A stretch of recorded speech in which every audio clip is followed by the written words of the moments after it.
my name is Natalie Sophia, and this is Holly Simon. We're both nurses and IVF coordinators at Dominion Fertility, and welcome to What's New Wednesday. Today we're going to discuss overcoming your fears of self-injection. I was just thinking about this yesterday when I was preparing for this, but Holly and I, between the two of us, have 27 years experience as infertility nurses. So we can completely understand and empathize with all of our patients, the fear and the anxiety that goes into having to inject yourself, having to prepare your injections, and everything that kind of goes with all of that. So anyway, we're going to talk about... So today we're primarily going to talk about the medications and what they're used for fertility treatment, and to get you going so you don't have that fear of being anxious of getting your medications and administering them yourself. Being in this field for so long, we've both heard the mishaps, the fears, the stress, even people not wanting to proceed with IVF because of the injections that they have to administer themselves. And this makes sense because it's very overwhelming and can be very stressful having to administer the injections yourself. I've never had to administer injections to myself, and I have no fear of needles, but that would be something I would be hesitant about personally. So preparing for your IVF medications, you typically have 1 to 2 months for your injection treatment, but it does creep up on you very fast. So it depends on the treatment that you're doing. You'll receive a big box of medications with different medications in it, some having to be refrigerated, some not, needles, syringes, just a whole box of what we typically say just of craziness. I personally think the best trick is to just get familiar with your box, to equip yourself with everything in your box before it's actually time to administer your injections yourself. Also, if you're doing stimulated IVF, if it's your first time, we can't stress enough the importance of a formal cycle review, number one, and also arranging an injection teaching where we come to your home and do the injections hands-on to teach you how to do your injections. And we'll talk about that a little more during this session. Yeah, I can't agree more. The key is preparing and knowing in advance what you have. That is going to make all the difference. You don't want to get your box of medications in the mail and just kind of stick it somewhere in your house, and then your cycle starts and you come in and we're telling you to start the injections, and then you start opening things up. That is going to cause a lot of anxiety and fear on top of everything else. So preparation is key. That is the most important thing. And we have a lot of stuff to cover. You know, we've got a lot of notes here and things that we wanted to talk about with you all. So injection types, so the basics. So most of the medications that you're going to be taking for your IVF cycles, the stimulated IVF cycle in particular, is a subcutaneous or sub-Q injection. Most of the injections are administered that way. What subcutaneous means is it's a needle that just goes right underneath your skin in subcutaneous tissue. So if you think about it, you've got a smaller, shorter needle that's going to go just right underneath your skin in that tissue layer. And we do have a little picture to show you. Hopefully you can see that clearly. But you can see here, needle, here's the top of your skin. This is where it's going. So it's not hitting muscle, it's not hitting anything it shouldn't hit, no work, no nothing. It's not gonna hit anything it shouldn't hit. Just right in this little tissue layer. So it's a shorter needle because it has a short little distance to travel to. And that's gonna be the primary medications. Because they're so small, they don't cause a lot of discomfort, which is a nice part of it. Like I said, most of the injections go underneath the skin. All of the injections are done the same way. Most of them are done the same way, the subcutaneous injections, but we have you administer them in the abdomen.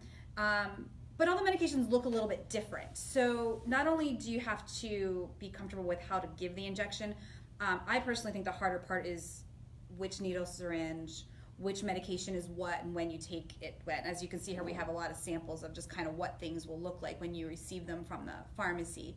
So preparing your injection prior to giving it is a big part of it. And that's a lot of what we'll go over with you as the IVF coordinators and what your formal injection teaching training would do as well. So you'll hear the information multiple times leading up to when you'd actually be taking the injections. So let's see here. So each medication for each treatment cycle has a purpose. You take them, you start them at certain times, you take them at certain times, and you start certain medications before others. for a stimulated IVF cycle, for example, you've got medications that are going to stimulate your ovaries to grow eggs. So those are going to grow the eggs. And then once you start getting a nice little recruitment of eggs, then we add in maybe a third medication. Sorry, there are a lot. We call that antigon or ganirelix. That stops you from releasing the eggs too soon. So we don't want you to release the eggs and not have them there when we get to retrieval day. So we add that in at a different time. Fourth medication you take during that cycle is what we call the trigger injection, because it's triggering your body to be ready for the retrieval. So that, during your IVF stimulation, is your last injection prior to the egg retrieval. So you're taking different medications at different times. It's a lot of information to juggle again, and we will give you tools to make notes on that, to write instructions down. We can email your instructions to you. But the main thing to remember is that part of it, when you're starting your medications and we're telling you what doses to take, we're not going to just say, take all these medications here and we'll see you in 10 days. No, you're coming in for monitoring. You're talking to us all the time. So when you come in, we're going to say, start this medication, stop this medication. This is the dosage change.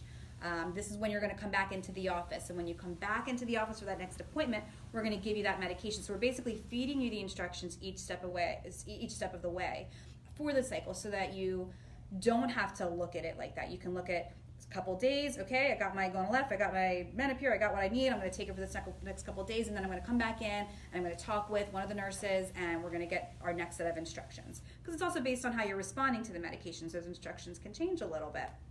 So always remember that. Always remember that we're going to put what's in front of you, what you need to do at that moment that you need to do it. Some examples of medication or stimulations or IVF cycles, excuse me.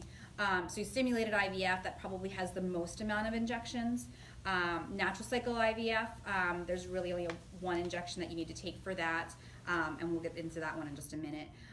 Modified natural cycle IVF, and frozen embryo transfer cycles. All of those medications have one or multiple injections that you'll have to take, and it's really going to depend on your protocol, on the protocol that the doctor creates for you. Some examples of subcutaneous injections: Gonal-F, Follistim, ganirelix, Menopur, Lupron trigger. So lots of different names, maybe a little bit of a complicated name. We're going to give you everything listed out, so you're going to know those names prior to when you're starting the IVF cycle as well. So then I talked about subcutaneous injections. The other way to administer medications is intramuscularly. So Holly was going to talk a little bit about that.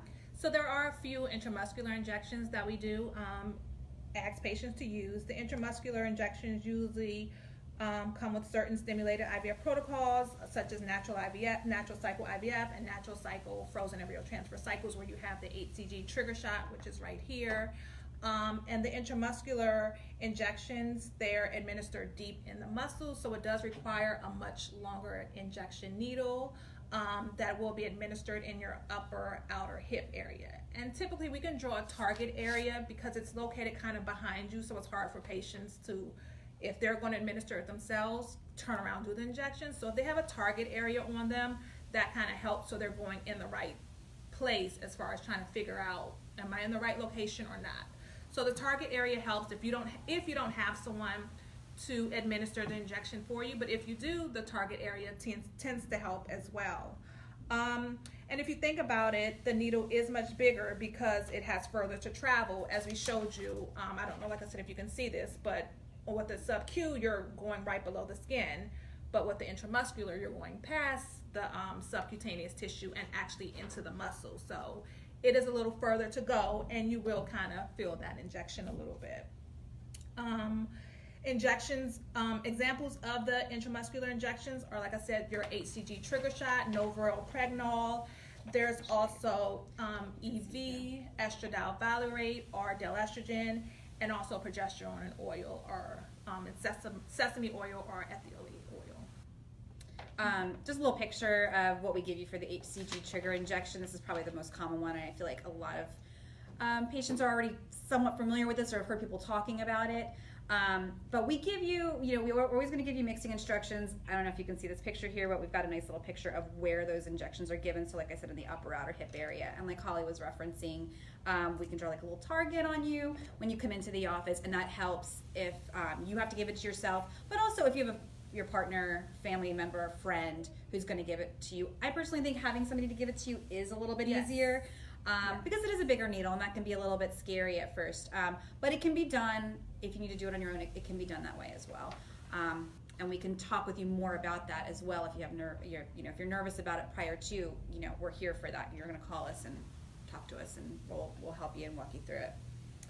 So we do have some tips and help you prepare for your injections and your IVF treatment. First of all, you're going to speak with your IVF coordinators. We're there for you through the whole process, so any questions you have, you're welcome to contact us at any point. The medication's different for every cycle, so you might have a friend who did IVF somewhere else and they didn't do the same medications you use, so we might have different medications that we're going to give you.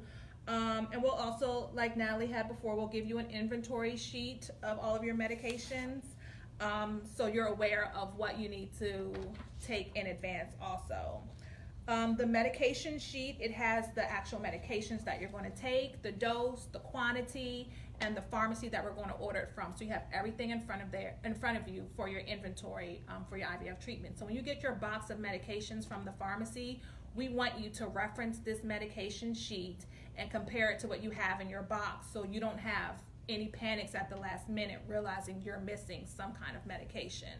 So we kind of want you to be familiar with your box before the night that you're going to do your administration. We also give you pictures to show you where to do your injections at, just like we showed you before. The sub-Q pictures, the intramuscular pictures, we give those to you. We give you video links, and on the video links it has specific like YouTube videos on how to do each injection specifically. But one note with the videos is just note it's not according to your specific dose. It's just there to strictly show you and demonstrate how to do the injection. So that's just one thing we want patients to be aware of. And you can Google these injections as well. There are so many online videos and tools to assist you with these injections and give you information about them. We give you a medication sheet with detailed, that one. Oh yeah. Detailed typed out written instructions if you want to read it as opposed to watching a YouTube video or online video. We give you the medication sheet with your dose on it to show you how to do that dose as well. And for treatment cycles, there might be less medications that will be provided to you, so we give you another list for like a natural IVF cycle. It's not as long as a stimulated cycle because there aren't many medications involved, but we do give you a list as well to reference for natural cycles, and the dose as well. Yeah.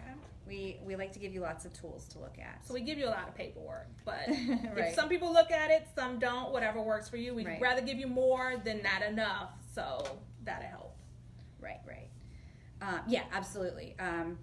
Now, so some tips. So we wanted to give you some tips on preparing for your cycle, and some little fun little details about the injections as well. So some tips we recommend to help reduce the anxiety. When you get your protocol and you talk with your doctor and they say this is the treatment I recommend, and you've decided that you're going to go forward with that treatment, then you're going to want to contact your IVF coordinator. You're going to want to know what that treatment is. That might be a stimulated IVF, it might be a natural cycle IVF, it might be a modified natural cycle IVF. There's a couple of different things it could be. So you want to be familiar. Just have that name there. You don't have to know all the details and particulars about it because we're going to go over that with you, but knowing what you're doing is really important. Keep the medication inventory list that we give you. I keep pulling this up and holding it, but I can't stress enough how important it is, because it really does. It has the name of the medication, the quantity that you're going to get through your specific protocol, how to store the medication, the specialty pharmacy that you're getting the medications from. It lists everything on there, including all the supplies, so like the needles and syringes you need and for which needles and syringes those medications go with. Let me see here. So, the pharmacy you're getting your medications from. A lot of times you're going to get an 800 number on your phone and you're going to say, I don't know who this is, and you're not going to answer it. Make sure you listen to your voicemail because it could be the specialty pharmacy that we've contacted to order your medications from. And we'll talk about that as well in our cycle reviews and when we're talking to you about preparing for the treatment cycle. These are specialty medications, so they aren't medications that I'm going to just be able to have the doctor sign and give you a written prescription and take to Target or CVS to have it done. It's not going to be at a local retail pharmacy. You're going to want to get these medications from a specialty pharmacy. Most of them are mail order. Most of them are most cost effective that way as well. So that's where we're going to order your medications from. So you're always going to want to allow enough time to make sure you get those medications as well. Pharmacies will always arrange shipment, payment. If you have insurance coverage, they'll bill insurance, they'll let you know what the copays are, everything.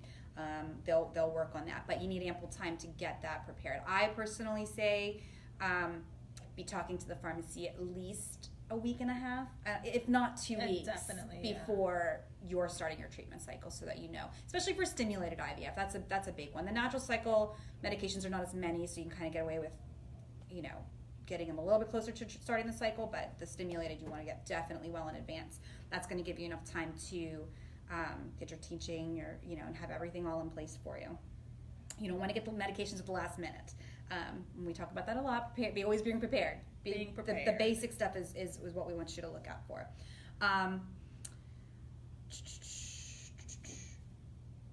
Obviously, any questions you have, let us know. We're always gonna, if you're missing a medication from the pharmacy, if you're missing a certain syringe or a certain needle, or whatever, you can call us and we can say, okay, well, we can call the pharmacy and make sure it was shipped, or make sure that pharmacy sends it to you.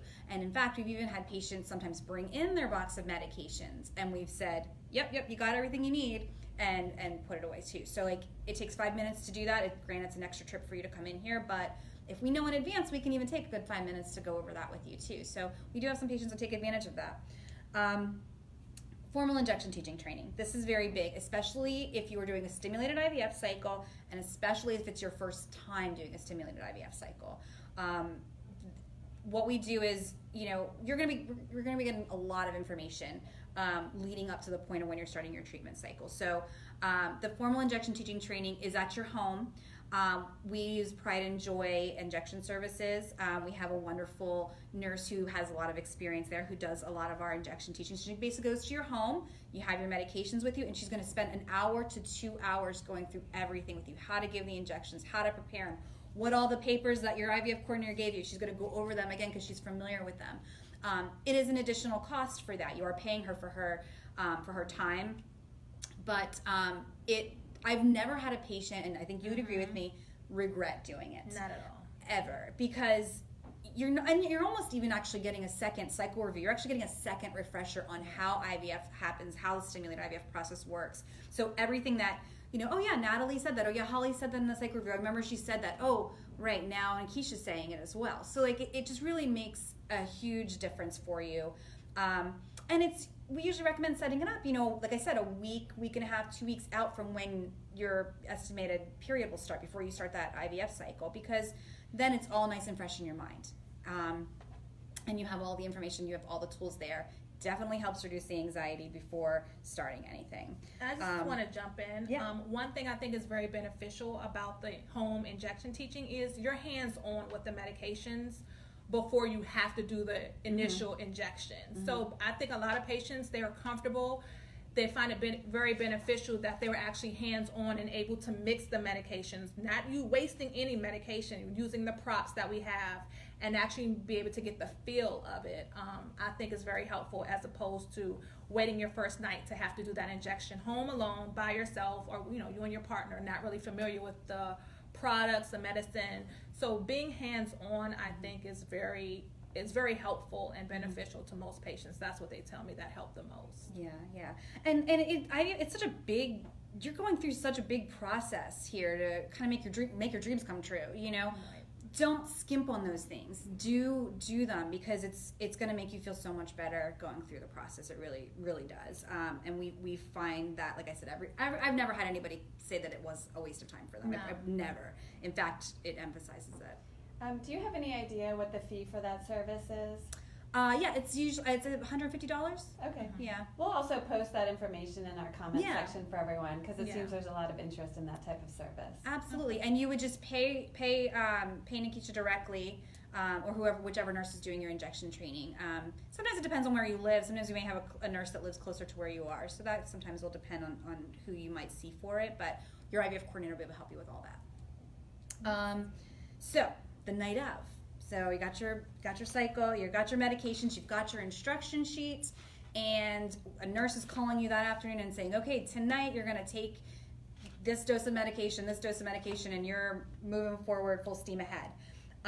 Probably the most nerve-wracking because you may never have given yourself an injection before and that's the first time you're doing it.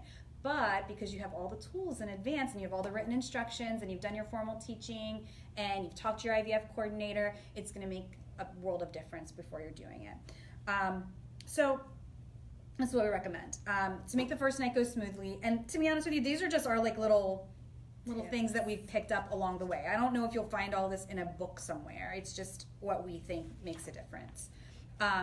So assuming that you have had a formal injection teaching training, assuming that your medications are stored properly, and you have everything that you need, pick a place in your house designated for where you're going to keep your medications, room temperature / refrigerate, because some of them are going to be in both spots, and pick a place in your house where you're going to be giving your injections, whether that's the bathroom, the kitchen counter, the dining room table, whatever it may be. This is my designated injection spot. This is where I'm going to be when I'm giving myself the injections, when I'm preparing myself for the medications.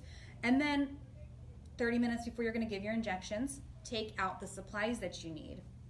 So clean off the surface. You know, this is not a sterile procedure, but it's a clean procedure. So yes, you want to wash your hands. You want to clean off, just kind of wipe down whatever surface you're going to be preparing your medications on. And then the medications that are refrigerated that you have to give, take those out of the refrigerator 20 minutes or so before you're going to inject them. So that way the injection goes down to room temperature. So in particular, I'm talking about the stimulated IVF medications, the Gonal-F and the and/or Follistim. They usually come in a pen form here. We have the kind of little samples of what they look like right here. But take that out of the fridge. Sit it down on your counter.